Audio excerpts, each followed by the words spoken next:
사랑하는 성도 여러분, 저는 아침이 참 좋습니다.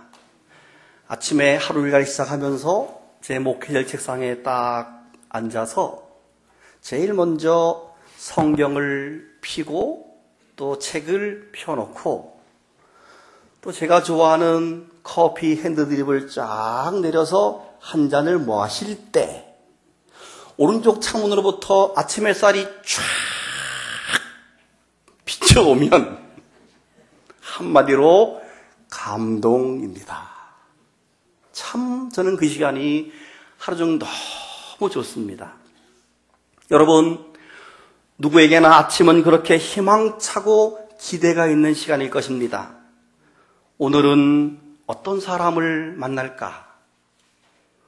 오늘은 어떤 고객이 우리 매장을 방문할까? 오늘은 어떤 일들을 우리가 할 수 있을까?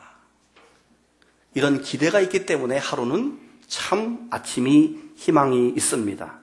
특별히 그 아침에 쏟아지는 아침 햇살은 우리 마음을 참으로 상쾌하게 해줍니다.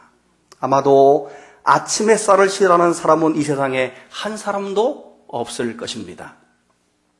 여러분, 이 세상에서 가장 아침 햇살 같은 인생을 살았던 사람이 있습니다. 그는 적어도 하나님으로부터, 사람이 아니라 하나님으로부터 당신은 아침빛 같은 인생을 살았다, 이렇게 규정을 지어줬기 때문에 그렇습니다. 그가 누구일까요? 오늘 본문의 주인공 다윗이 그렇습니다. 오늘 본문 성경 4절을 보시길 바랍니다. 하나님이 다윗의 인생을 그렇게 규정 지어줍니다. 그는 돋는 해의 아침빛 같고 구름 없는 아침 같고 비 내린 후의 광선으로 땅에서 움이 돋는 새풀 같다. 이 부분을 현대인의 성경으로 번역해 보게 되면 이렇습니다. 쏟아지는 아침 햇살 같고 청명한 아침 같으며 비온 뒤에 햇볕으로 파릇파릇 돋아나는 새싹과 같다. 이렇게 하나님이 다윗의 인생을 표현해 줬어요. 멋있지 않습니까? 아름답지 않습니까? 오늘 본문은 다윗 왕이 죽기 전에 남긴 마지막 유언 중에 하나입니다. 물론 다윗이 죽기 전에 오늘 말씀 한 군데만 유언한 것은 아닙니다. 개인적으로 자신의 대를 이어서 이스라엘을 통치할 솔로몬에게 당부한 유언도 있습니다. 그 유언은 열왕기상 2장을 보게 되면 나오는데 2장 1절부터 보면 다윗이 죽을 날이 임박함에 그 아들 솔로몬에게 명령해서 내가 이제 세상 모든 사람이 가는 길로 가게 되었다.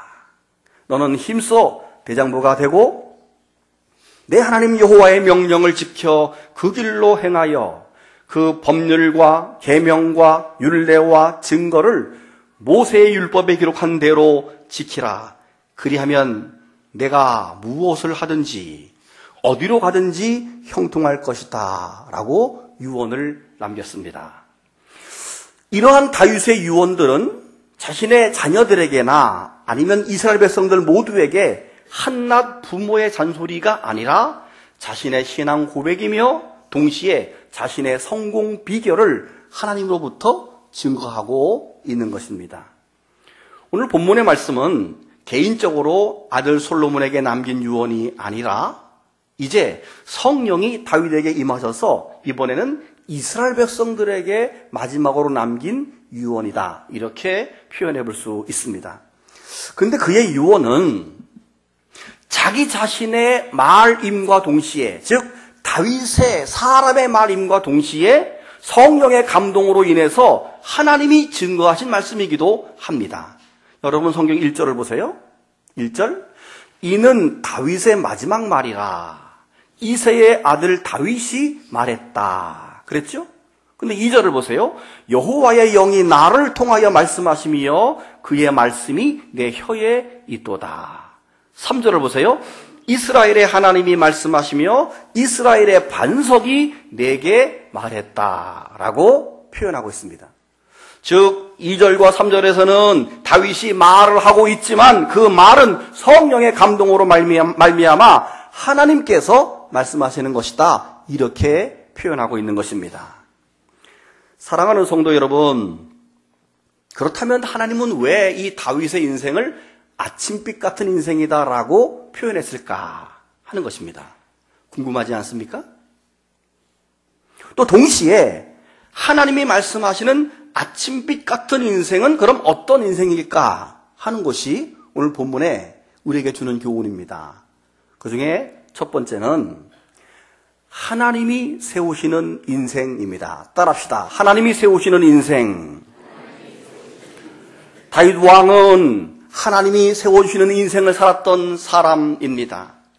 여러분 다시 성경 1절을 보시게 되면 뭐라고 말하고 있지요? 높이 세워진 자라고 표현하고 있어요. 내가 세운 게 아니라 세워졌다는 말. 그리고 뭐라고 말합니까? 야곱의 하나님께서 기름 부음을 받은 자라고 말하고 5절에서는 하나님이 만사에 구비하시고 견고하게 해주셨다. 이렇게 표현하고 있습니다. 철저하게 하나님이 세운 인생이다. 내가 만든 게 아니라 하나님이 세우시는 인생이었다는 것을 우리가 알 수 있습니다. 여러분 원래 그는 이새의 아들입니다. 그래서 오늘 1절에서도 이새의 아들이라고 하는 표현이 나오고 있는데 이 말은 그의 출신 성분이 그냥 평범한 가정의 아들이었다라고 말하는 겁니다. 이새의 아들이라고 하는 표현은 다윗을 표현할 때 이스라엘 왕이라는 표현과 대비가 되는 그런 표현이에요. 이스라엘의 왕, 이새의 아들. 그런데 주로 다윗 왕을 비꼬을 때 이새의 아들이라는 말을 쓰면서 이것과 비교되는 보잘것없는 출신 성분을 비꼬는 말로 이새의 아들 이렇게 많이 쓰여졌습니다. 그래서 사무엘상 20장 30절에서 사울 왕이 다윗을 비난할 때 이새의 아들 이런 표현을 했습니다. 그리고 사무엘상 25장 10절에서 부자 나발이라고 하는 사람이 이 다윗을 또 비꼴 때 이새의 아들 이런 표현을 썼습니다. 그리고 사무엘하 20장 1절에서는 베냐민 사람 비그리의 아들 불량배 세바라고 하는 사람이 불량배 건달 세바가 다윗 왕을 대상으로 난을 일으킬 때에 뭐라고 표현했는가 하면 이새의 아들 이런 표현을 썼어요. 그러니까 이새의 아들이라고 하는 표현은 그만큼 다윗은 무시받을 만한 그런 출생 신분이었다 하는 것입니다. 여러분 이새 집안의 8아들 중에 막둥이로 태어난 다윗은 양을 치는 목동으로 살아가는 것이 그 정해진 운명입니다. 특별한 일이 일어나지 않는 한 그는 그냥 목동으로 살아갈 수밖에 없는 사람이에요. 그런데 사무엘상 16장에 가보게 되면 사울 왕에게서 마음이 떠난 하나님이 선지자 사무엘에게 내가 이제 사울 왕을 버렸다. 너는 지금 이새의 집으로 가서 거기서 그 뒤를 이을 왕의 후보자를 찾아내라. 그래서 그 사명을 입고 사무엘 선지자가 이새의 집에 갔습니다. 첫째 아들 엘리압이 탁 나타났는데 키가 훤출하고 잘생겼어요. 이야, 멋있다. 역시 하나님이 세우는 인물은 뭔가 다르구나 하고 기름을 부으려고 하자 하나님이 사무엘아 아니다. 너는 그의 용모와 키를 보지 말아라. 사람은 외모를 보지만 나 여호와는 중심을 보느니라. 그가 아니니라. 하나님 알겠습니다. 두 번째 아들 등장했습니다. 아비나답을 탁 왔는데 역시 훌륭해요. 근데 하나님이 아니라는 거예요. 세 번째 아들 삼마가 탁 나왔는데 멋있어요. 근데 하나님이 아니라는 거예요. 네 번째, 다섯 번째, 여섯 번째, 일곱 번째 아들이 다 지나가도 하나님이 아니라는 겁니다. 그래서 선지자 사무엘이 이제 당신 아들 다 나온 겁니까? 라고 물었더니 아버지 이새가 말하기를 이렇게 말합니다. 잘 들어보세요. 막내 아들이 있기는 한데 그가 지금 양을 치고 있나이다. 막내 아들이 있기는 한데 그는 지금 양을 치나이다. 여러분, 아버지가 볼 때 얼마나 시원치 않았으면 그 자리에 부르지도 않고 너 양만 쳐라, 너 양이나 돌보고 있어라 라고 말했겠습니까? 다윗은 인간의 눈으로 볼 때는 적어도 아버지가 볼 때도 그 자리에 불려 나올 만큼 훌륭하지 않았고 그냥 양이나 쳐야 될 그런 출신 성분이에요. 그러나 하나님은 아니었습니다. 사무엘이 그 막내 아들을 데려오라고 하자 급히 사람 문에서 막내 아들 다윗이 그냥 누추한 옷을 입고 그냥 딱 나타났어요. 그런데 성경은 다윗이 처음으로 등장하는 모습을 이렇게 묘사합니다. 그의 빛이 붉고, 그의 빛이 붉고, 눈이 빼어나고, 얼굴이 아름답더라. 여러분, 사람이 볼 때는 우습게 볼지 몰라도 하나님이 중심 보신 하나님이 볼 때는 적어도 그의 영적 얼굴은 눈이 빼어나고 빛이 붉고 얼굴이 아름다웠다. 이렇게 성경은 기록하고 있습니다. 하나님의 명령이 들려옵니다. 사무엘아, 그가 바로 내가 찾던 자이니라. 기름을 부어라. 예. 사무엘이 기름 뿔병으로 쫙 그 머리에, 다윗의 머리에 기름을 붓습니다. 여러분, 다윗은 영락없이 시골의 촌구석에서 양이나 쳐야 되는 운명입니다. 목동으로 살아야 합니다. 그런데 하나님이 선택하시고 하나님이 뽑으셔서 세웠다는 사실을 믿으시기를 바랍니다. 그래서 왕으로 세움받게 되기까지 간 겁니다.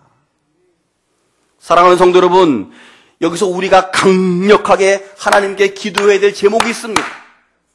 하나님, 저를 사용해 주소서. 아멘. 하나님, 저를 높여 주시옵소서. 하나님, 저를 세워 주시옵소서. 하나님, 저의 자녀를 사용해 주시고 높여 주시고 세워 주시옵소서. 이게 우리의 강력한 기도가 되어야 됩니다. 하나님, 우리의 사업장과 일터를 사용해 주시고 높여 주시고 세워 주시옵소서. 우리가 이 다윗의 하나만 보더라도 하나님께 세움받는 게 얼마나 중요한지를 절절히 알고 기도해야 하는 것입니다. 왜 그렇습니까? 성경 시편 127편 읽습니다. 시작.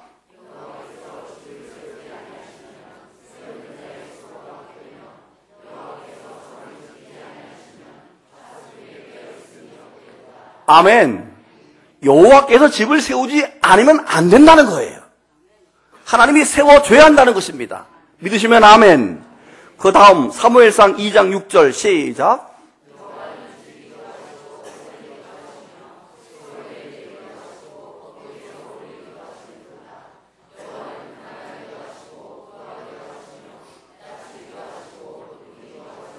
아멘. 모든 주권이 하나님께 있기 때문이라는 것입니다. 사랑하는 여러분, 아침빛 같은 인생이 되기 원하신다면, 하나님이 세우시는 인생이 되기 원하신다면 아멘 하시길 바랍니다. 하나님이 세워주시는 인생이 되어야 승리할 수 있음을 믿으시기를 바랍니다. 그런데 여러분, 왜 하나님은 그러면 그 많은 사람 가운데 다윗을 선택해서 하나님이 세우시기로 결정했을까? 왜 하나님은 다윗이었을까? 하는 겁니다. 궁금하지 않습니까? 표정이 지금 궁금해하지 않은 것 같아요, 지금. 자, 표정 좀 궁금하게 좀 지어보세요. 그 답은 아침빛 같은 인생 두 번째가 답입니다. 2번, 하나님을 찬양하는 인생이었기 때문에 그렇습니다. 따라합시다. 하나님을 찬양하는 인생. 여러분, 가만히 생각해 보십시오. 아버지 이세 집안의 8째 아들로 태어나서 왕의 후보를 선택하는 자리에 불려 나오지도 못한 인생이었습니다. 그냥 남아서 양이나 칠 수밖에 없는 인생이었습니다. 근데 어떻게 다윗이 하나님께서 그를 세울 수 있었을까? 그때까지 다윗이 한 것은 아무것도 없습니다. 보여준 것도 없습니다. 보여줄 기회도 없습니다. 그런 그가 그때까지 하나님의 마음에 합한 것 하나가 있었는데 그것이 바로 뭐냐 하면 찬양하는 사람이었다 하는 것입니다. 그래서 오늘 본문 1절에 뭐라고 말하죠? 이스라엘의 노래 잘하는 자가 말하노라 이렇게 말하는 겁니다. 여러분, 여기서 노래라고 하는 말은 일반적인 노래를 의미하는 것이 아니고 하나님을 찬양하는 노래를 말합니다. 다윗이 얼마나 찬양을 좋아했던 사람이었으면 하나님이 그를 이스라엘에서 노래 잘하는 자라라고 평가했겠습니까? 하나님 보실 때 이스라엘에서 노래를 제일 잘했다 이런 말이에요. 여기서 노래라고 하는 단어는 히브리어로 제미로트라고 하는 단어를 써요. 따라합시다. 제미로트. 이 단어는 아무 데나 쓰는 게 아니고 언제 쓰는가 하면 적어도 출애굽기 15장에서 홍해를 건너온 이스라엘 백성들이 그게 너무도 기가 막혀가지고 하나님께 노래를 부르는 모세의 노래 할 때 쓰는 단어가 모세의 제미로트라고 하는 단어를 써요. 여러분 생각해 보세요. 이스라엘 백성들이 홍해를 만나서 얼마나 당황스럽고 진퇴양난의 상황에서 얼마나 걱정이 많았겠습니까? 그런데 모세가 기도하자 밤새 동풍이 일어나고 바다가 쫙 갈라지면서 그 바다를 그냥 마른 땅같이 건넜어요. 신기하고 놀라워요. 그런데 거기서 끝이 아니에요. 자기들을 죽일 듯이 그냥 쫓아왔던 애국 군대들이 따라서 그 바다에 들어왔는데 중간쯤 왔을 때 그 바다가 확 합쳐지면서 거기 전부 애국 군대가 수장이 되는 놀라운 기적이 일어납니다. 이 광경을 지켜본 이스라엘 백성들이 얼마나 신기하고 기가 막힌 일이 지금 자기 눈앞에서 벌어지겠습니까? 그 상황에서 저절로 찬양이 나오고 저절로 노래가 나올 수밖에 없는 상황입니다. 저절로 부른 노래가 모세의 제미로트. 출애굽기 15장이죠. 보실까요? 이때에 모세와 이스라엘 자손이 이 노래로 여호와께 노래하니 일러서되 내가 여호와를 찬송하리니 그는 높고 영화로우시며 말과 그 탄자를 바다에 던지셨도다. 여호와는 나의 힘이요 노래이며 나의 구원이시로다. 그는 나의 하나님이시니 내가 그를 찬송할 것이요 그는 내 아버지 하나님이시니 내가 그를 높이리로다. 여호와는 용사시니 여호와는 그의 이름이시로다. 그가 바로의 병거와 그의 군대를 바다에 던지시니 최고의 지휘관들이 홍해에 잠겼고 깊은 물이 그들을 덮으니 그들이 돌처럼 깊음 속에 가라앉았도다. 여호와여 주의 오른손의 권능으로 영광을 나타내시니이다. 여호와여 주의 오른손이 원수를 부수시니이다 하면서 18절까지 쫙 찬양하는 그 노래를, 그 감격과 감동찬 상황의 노래를 제미로트라고 말하는 거예요. 할렐루야. 그런데 다윗은 목동으로 있으면서 하나님을 찬양하고 노래할 때 그냥 대충 부른 게 아니라 그 감사와 감동과 감격으로 제미로트의 찬양을 했다 하는 것입니다. 늘 하나님을 의지하고 하나님을 찬양하는 자였기 때문에 하나님이 그 중심을 보신 것입니다. 그가 지은 시를 보면 그 신앙을 알 수 있는데, 그는 양을 칠 때의 경험으로 시편 23편, 오늘 성가대가 그 찬양을 했잖아요. 이 찬양을 했어요. 여호와는 나의 목자시니 내게 부족함이 없으리로다. 그가 나를 푸른 풀밭에 누이시며 쉴 만한 물가로 인도하시는도다. 내 영혼을 소생시키시고 자기 이름을 위하여 의의 길로 인도하시는도다. 내가 사망의 음침한 골짜기로 다닐지라도 해를 두려워하지 않을 것은 주께서 나와 함께 하심이라. 주의 지팡이와 막대기가 나를 안위하시나이다. 주께서 내 원수의 목전에서 내게 상을 차려주시고 기름을 내 머리에 부으셨으니 내 잔이 넘치나이다. 내 평생의 선하심과 인자하심이 반드시 나를 따르리니 내가 여호와의 집에 영원히 살리로다. 여러분, 이게 다윗의 평소의 고백이고 제미로트 노래였던 것입니다. 뿐만 아니라 사무엘 선지자로부터 기름 부음을 받은 이후에 하나님께 버림받은 사울 왕이 악령에 시달려서 머리가 깨지는 두통이 왔습니다. 너무너무 고통스러워요. 그때 신하가 말합니다. 왕이시여, 수금을 잘 타는 사람이 있는데 그가 수금을 타면 악령이 떠난다가 하오니 그를 불러서 수금을 타게 하는 것이 옳은 줄 아래오. 그러니까 다윗 왕이 그렇게 신기한 사람이 있느냐? 얼른 데려오시오. 그런데 그가 누구요? 예, 전하. 베들레헴 사람 이새의 아들이 수금을 잘 타고 용기와 무용과 구변이 있는 준수한 자로 여호와께서 그와 함께하는 자입니다. 그래서 다윗이 불려가서 수금을 탑니다. 수금을 탁. 근데 흉내를 못 내겠는데요. 수금 소리를 몰라서. 이건 튜바예요. 아마 이 노래를 했을 것 같아. 여호와는 나의 목자이니 쫙 했을 때 놀라운 일이 벌어집니다. 다윗이 수금을 들고 와서 손으로 탄즉 사울이 상쾌하여 나았고, 할렐루야, 악령이 그에게서 떠나니라.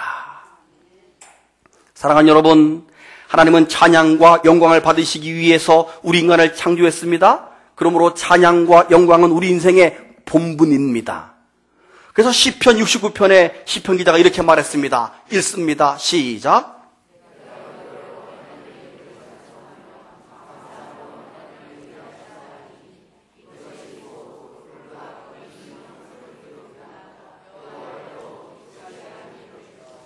아멘. 사랑하는 성도 여러분, 아침빛 같은 인생을 살기 원합니까? 하나님께 세움받는 인생이 되기 원하십니까? 그렇다면 다윗처럼 하나님을 제미로트, 감사와 감동이 있는 찬양으로 영광 돌리는 인생이 되기를 축복합니다. 아침빛 같은 인생이 되려면 세 번째, 하나님이 도와주셔야 합니다. 따라합시다. 하나님이 도우시는 인생. 다윗은 하나님이 도우시는 인생을 살았습니다. 오늘 본문 3절이 증거하고 있는데요. 그는 왕이 되어서 사람을 다스릴 때도 공의로 다스렸다라고 말합니다. 나라를 다스릴 때도 하나님을 경외함으로 다스렸다라고 말합니다. 그러기에 하나님이 도와주셨다라고 말합니다. 여러분, 지금 우리나라가 왜 이렇게 어지럽습니까? 뉴스만 틀면 최순실, 난리가 아닙니다. 최순실이 누굽니까? 아버지 최태민으로부터 사이비 종교를 물려받은 반무당입니다. 반무당의 말을 하나님 말처럼 듣고 나라를 통치했습니다. 하나님을 의지하고 하나님을 경외함으로 나라를 다스려야 되는데, 그래야 하나님이 도와주시고 하나님이 복을 주시는데, 3절에 다윗이 말했잖아요. 사람을 공의로 다스린다. 하나님을 경외함으로 다스리는 자여 라고 말했잖아요. 그 결과 5절에 다윗의 고백을 보십시오. 내 집이 하나님 앞에 이 같지 아니하냐? 이게 뭔 소린가 하면 내 집, 나의 개인의 집과 이 나라가 아침빛 같지 않느냐? 이 말이에요. 앞에 절을 말하는 거예요. 하나님이 나와 더불어 영원한 언약을 세우사 만사에 구비해 주시고 견고하게 하셨으니 나의 모든 구원과 나의 모든 소원을 어찌 이루지 아니하시랴. 왜요? 내가 하나님을 경외함으로 공의로 나라를 다스렸기 때문이라고 다윗이 말하고 있습니다. 여러분, 미국이라고 하는 나라가 시시한 나라가 아닙니다. 그 나라를 하나님 왜 쓰시는지 아십니까? 어쨌거나 저쨌거나 그들은 대통령으로 취임할 때 성경을 쫙 펼쳐놓고 선서를 할 때 성경 위에다가 손을 얹고 선서합니다. 즉 공의로 다스리겠다는 것이고 하나님을 경외함으로 다스리겠다는 것이 그 나라의 근간이기 때문에 하나님이 복을 주시는 것입니다.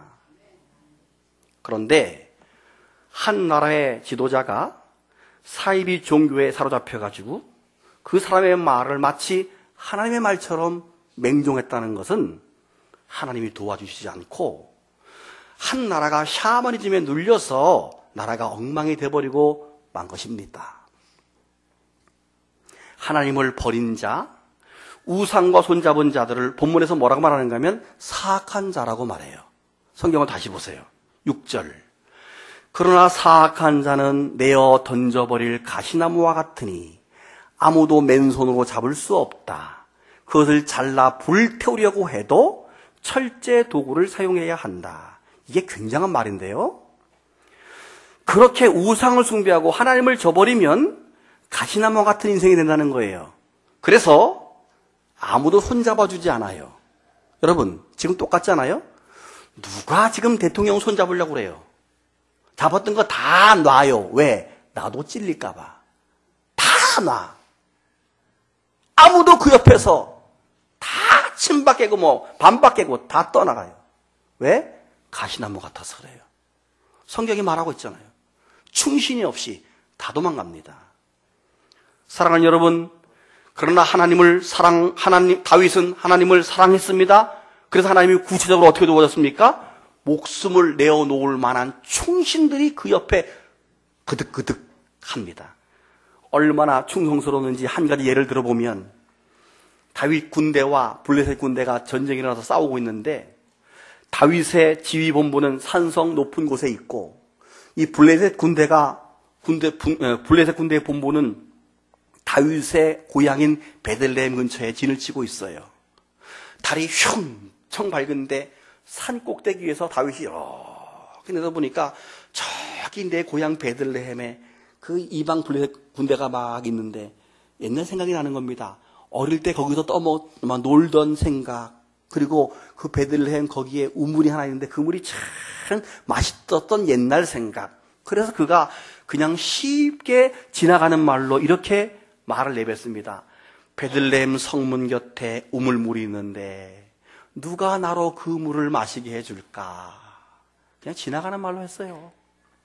그런데 그 말을 들은 충신 3명 부하 셋이 낮은 포복으로 목숨을 담보로 뚫고 들어갑니다. 적진에 가서 물을 떠가지고 옵니다.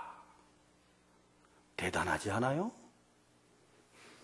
자기 왕을 위해서 목숨을 걸고 그 적진을 뚫고 들어갑니다. 물을 떠와서 왕이시여 여기 물이 있나이다. 그때 다윗이 저 같으면 수고했다 벌컥벌컥 그랬을지 몰라요. 그런데 다윗이 뭐라 그러는 줄 알아요? 그 물을 참 마시지 못하고 아마 눈물을 뚝뚝 흘렸을지 몰라. 그러면서 여호와의 제단에 물을 붓습니다. 그러면서 여호와여 내가 다시는 이렇게 어리석은 짓을 하지 않겠습니다. 이 물은 물이 아니라 내 부하의 피와 같습니다. 이 피를 받으소서 하고 그 물을 자기가 먹는 게 아니라 제단에다가 부어드립니다. 여러분, 목숨 내놓고 가는 부하나 그걸 받은 그 장수 왕의 인품이 됐지 않아요? 그런 충신들이 다윗의 용사들의 이름이 37명이 쫙 나와요. 8절부터. 오늘 본문 7절까지였죠? 8절부터 쫙 나오면서 그들의 이름과 공적이 나오는데 그중에 8절 한 사람만 보면 다윗의 용사들의 이름이 이러하니라. 다그몬 사람 요셉 바세벳이라고 하고 에센 사람 아디노라고도 하는 자는 군 지휘관의 두목이라 그가 단번에 800명을 쳐부셨다 하는 공적들이 쭉 마지막까지 나오고 있습니다. 하나님이 사람을 붙여주시고 환경을 바꿔주시고 어디를 가든지 승리케 하는 놀라운 축복을 하나님이 준 줄로 믿으시기를 바랍니다. 그 뒤에 사무엘 하 8장을 보게 되면 다윗 왕국이 한창 번창할 때 이렇게 성경을 기록하고 있습니다. 사무엘하 8장 성경 보세요. 다메섹 아람 사람들이 쳐들어왔는데 전쟁에 이겨서 6절 그들이 다윗의 종이 되어서 조공을 바쳤는데 그 다음 노란 글씨 시작 다윗이 어디로 가든지 여호와께서 이기게 하시니라. 아멘. 그 다음 사무엘하 8장 13, 14절 이번에는 다윗이 소금 골짜기에서 에돔 사람과 싸웠습니다. 그 맨 마지막 다윗이 어디로 가든지 여호와께서 이기게 하셨다. 아멘. 다윗이 어디로 가든지 다윗이 뭘 하든지 하나님이 다 도와줬기 때문에 그는 아침빛 같은 인생이 될 수 있었던 것입니다. 사랑하는 성도 여러분, 다윗처럼 아침빛 같은 인생이 되기 원하시면 우리 큰 소리로 아멘 하십시다. 그렇다면 우리 모두는 다윗처럼 하나님이 세우시는 인생이 되도록 기도해야 합니다. 그리고 하나님을 찬양하는 인생으로 살아야 합니다. 그래서 하나님이 도와주시는 인생이 될 때 우리는 우리 인생이 아침빛같이 희망이 있는 인생이 될 수 있음을 믿으시기를 바랍니다. 눈 감고 묵상합니다.